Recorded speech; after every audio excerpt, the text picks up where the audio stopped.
SSC পরীক্ষা 2025-এর অঙ্ক পরীক্ষার আমরা যে প্রশ্নপত্রটি দেখাচ্ছি এবং এই প্রশ্নপত্রটি তোমরা দেখছো 2025-এর যে প্রশ্নপত্র সেই প্রশ্নপত্রটি এই পরীক্ষা থেকে যে সোমবারে অর্থাৎ আগামীকাল তোমাদের যে পরীক্ষাটি হবে সেই পরীক্ষা থেকে তোমাকে আমি এতটুকু শিওর দিতে পারি যে এখান থেকে তোমাদের পাস কত 10 তাই তো তোমাদের পাস হলো 10+। তার মানে তুমি এই প্রশ্নটা থেকে এতটুকু তোমাকে বলতে পারি যে এই প্রশ্নপত্র থেকে তুমি 10+ মার্ক খুব অনায়াসে অর্জন করতে পারবা।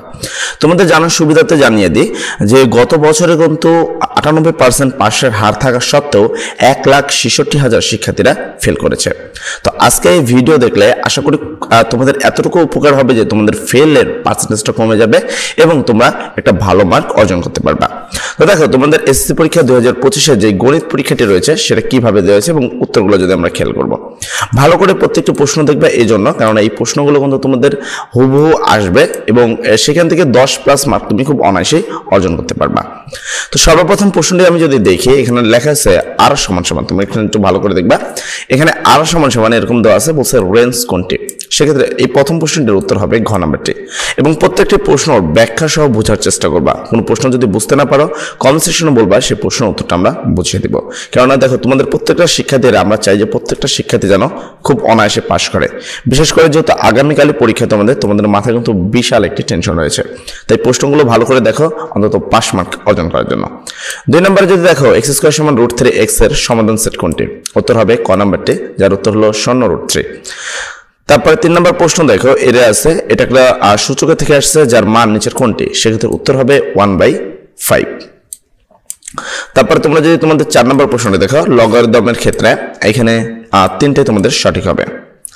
তারপর যদি তোমাদের 5 নম্বর প্রশ্ন দেখো এখানে বলছে 0.1 পুনাপুনিক এর সাধারণ ভগ্নাংশ প্রকাশ করো। পুনাপুনিক থেকে অবশ্যই পুনাপুনিকের যে অধ্যায় অর্থাৎ বাস্তব সংখ্যা সেখান থেকে অবশ্যই তোমরা নৈবেদিক পাবা। আর একটা বিষয় হলো এখান থেকে কিছু না পড়ো পরিসংখ্যান, তারপর যে গুলো তোমাকে সহজ মনে হয় সেই প্রশ্ন প্যাটার্নে কিছু প্রশ্ন করলে তোমরা 100% খুব অনায়াসে পাস করতে পারবা।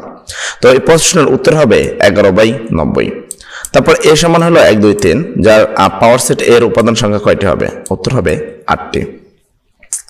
তারপর এখানে 9 নম্বর প্রশ্ন দেখছো যার উত্তর হবে হলো x এর মান হবে 3। ঠিক আছে, তো ভালো করে বাই করে এই জিনিসগুলো ভালো করে দেখবা। আমি আবারও বলছি যে এখান থেকে তোমরা 5 মার্ক অন্তত অর্জন করতে পারবা, অর্থাৎ 10+ মার্ক খুব অনায়াসে অর্জন করতে পারবা। এই জন্য তোমাকে এই প্রশ্নটি অবশ্যই দেখতে হবে, সুন্দর করে বুঝতে হবে। 11 নম্বর প্রশ্ন ছিল একটি রম্বসের 2টি কর্ণের দৈর্ঘ্য দেওয়া ছিল যেখানে এর ক্ষেত্রফল বাই করতে বলছিল, উত্তর হবে হলো 28 বর্গমিটার। তারপরে 10 নম্বর প্রশ্ন তোমরা এখান থেকে দেখতে পাচ্ছ বলা হয়েছে এর একটি সাধারণ সমান্তর ধারা, একটি সমান্তর ধারা, সেক্ষেত্রে নিচের কোনটি সঠিক, উত্তর হবে ঘ নাম্বারটি 1 2 3 তিনটাই সঠিক। 11 নম্বর প্রশ্ন যদি খেয়াল করো এখানে a Q + b Q + c Q একটা সূত্র এসেছে, সেক্ষেত্রে সূত্রটা তোমাদের ধারা থেকে আসছে। তো ধারা থেকে কিন্তু 2-3টা প্রশ্ন আসে এবং পরিমিতি থেকে কিন্তু মোটামুটি 4 থেকে 5টা প্রশ্ন আসে। তো উত্তরটা হবে n × n + 1 / 2 হোল স্কয়ার। তারপরে তোমরা যদি 12 নম্বর প্রশ্ন লেখো দেখা আছে হলো এখানে তোমার 6 সেন্টিমিটার বাহু বিশিষ্ট একটি সমবাহু ত্রিভুজের অর্ধপরিসীমা কত, সেক্ষেত্রে উত্তরটি হবে তোমাদের 9। 10 নম্বর তোমরা প্রশ্নটি দেখবা এবং এই প্রশ্নগুলো ভালোভাবে সমাধান করবা। এই প্রশ্নগুলো কিন্তু আসছিল মাদ্রাসা বোর্ডে তোমাদের 24 সালে যে পরীক্ষাটি অলরেডি অনুষ্ঠিত হয়েছে। তো 15 নম্বর প্রশ্ন যদি খেয়াল করো উপরের চিত্রের আলোকে কোণ BAD এর মান নির্ণয় করো, সেক্ষেত্রে উত্তর হবে 95 ডিগ্রি। 16 নম্বর প্রশ্ন পিতা ও পুত্রের বয়সের অনুপাত তোমার 70 বছর ও 20 বছর হলে 10 বছর পূর্বে তাদের বয়সের অনুপাত কত ছিল, উত্তর হবে 6:1। 17 নম্বর প্রশ্ন প্রতি ক্ষেত্রের প্রতিসাম্য রেখা কয়টি, উত্তর হবে 4 নম্বরটি। তারপর এখানে একটা সমকোণী ত্রিভুজ দেখতে পাচ্ছ যেখানে প্রশ্ন হলো AC এর দৈর্ঘ্য নির্ণয় করো, উত্তর পাবা 2। তারপর বলছে থিটার মান নির্ণয় করো, থিটার মান মানে যে এই জায়গার মানটা নির্ণয় করতে হবে আর সেটার উত্তর পাবো তোমরা 60 ডিগ্রি। অবশ্যই নিজে প্রত্যেকটা প্রশ্ন নিজে ভালোভাবে করবা, কমন অবশ্যই এখান থেকে 10টা প্রশ্ন পাবা। তবে এই প্রশ্নগুলো তোমাকে অবশ্যই নিজে সমাধান করতে পারতে হবে। যে প্রশ্নগুলো সমস্যা হবে বা তুমি নিজে সমাধান করতে পারছো না তা কমেন্ট সেকশনে বলবা, অবশ্যই আমরা করে দেব। 10 নম্বর প্রশ্ন বলছে নিচের কোনটি বিচ্ছিন্ন চলক, সেক্ষেত্রে উত্তর হবে 1। তো এই ধরনের প্রশ্ন কিন্তু তোমরা 100% পাবা যে কোনটা বিচ্ছিন্ন চলক কোনটা অবিচ্ছিন্ন চলক। 11 নম্বর প্রশ্ন হলো tan 3 θ = 1 হলে থিটার মান কত, সেক্ষেত্রে উত্তর হবে 15 ডিগ্রি। এরপর যদি আসে 23 নম্বর প্রশ্ন বলছে কোন বৃত্তের পরিধি 36 পাই হলে ব্যাসার্ধ কত, উত্তর হবে 18। তারপরে এখানে তুমি যদি খেয়াল করো নির্দিষ্ট চতুর্ভুজ আঁকার জন্য কতটা সতত্ব উপাত্ত প্রয়োজন, সেক্ষেত্রে উত্তর হবে 5টি। 15 নম্বর প্রশ্ন, জ্যামিতির উপপাদ্যের প্রমাণে সাধারণত কয়টি ধাপ থাকে? উত্তর হবে 4টে। 16 নম্বর প্রশ্ন, এখানে একটা দেখতে পাচ্ছ এবং এখানে একটা মান দিচ্ছে, সেট এন্ড ফাংশন থেকে আসছে। এ পূরকের মান কত? উত্তর হবে 2, 4, 5।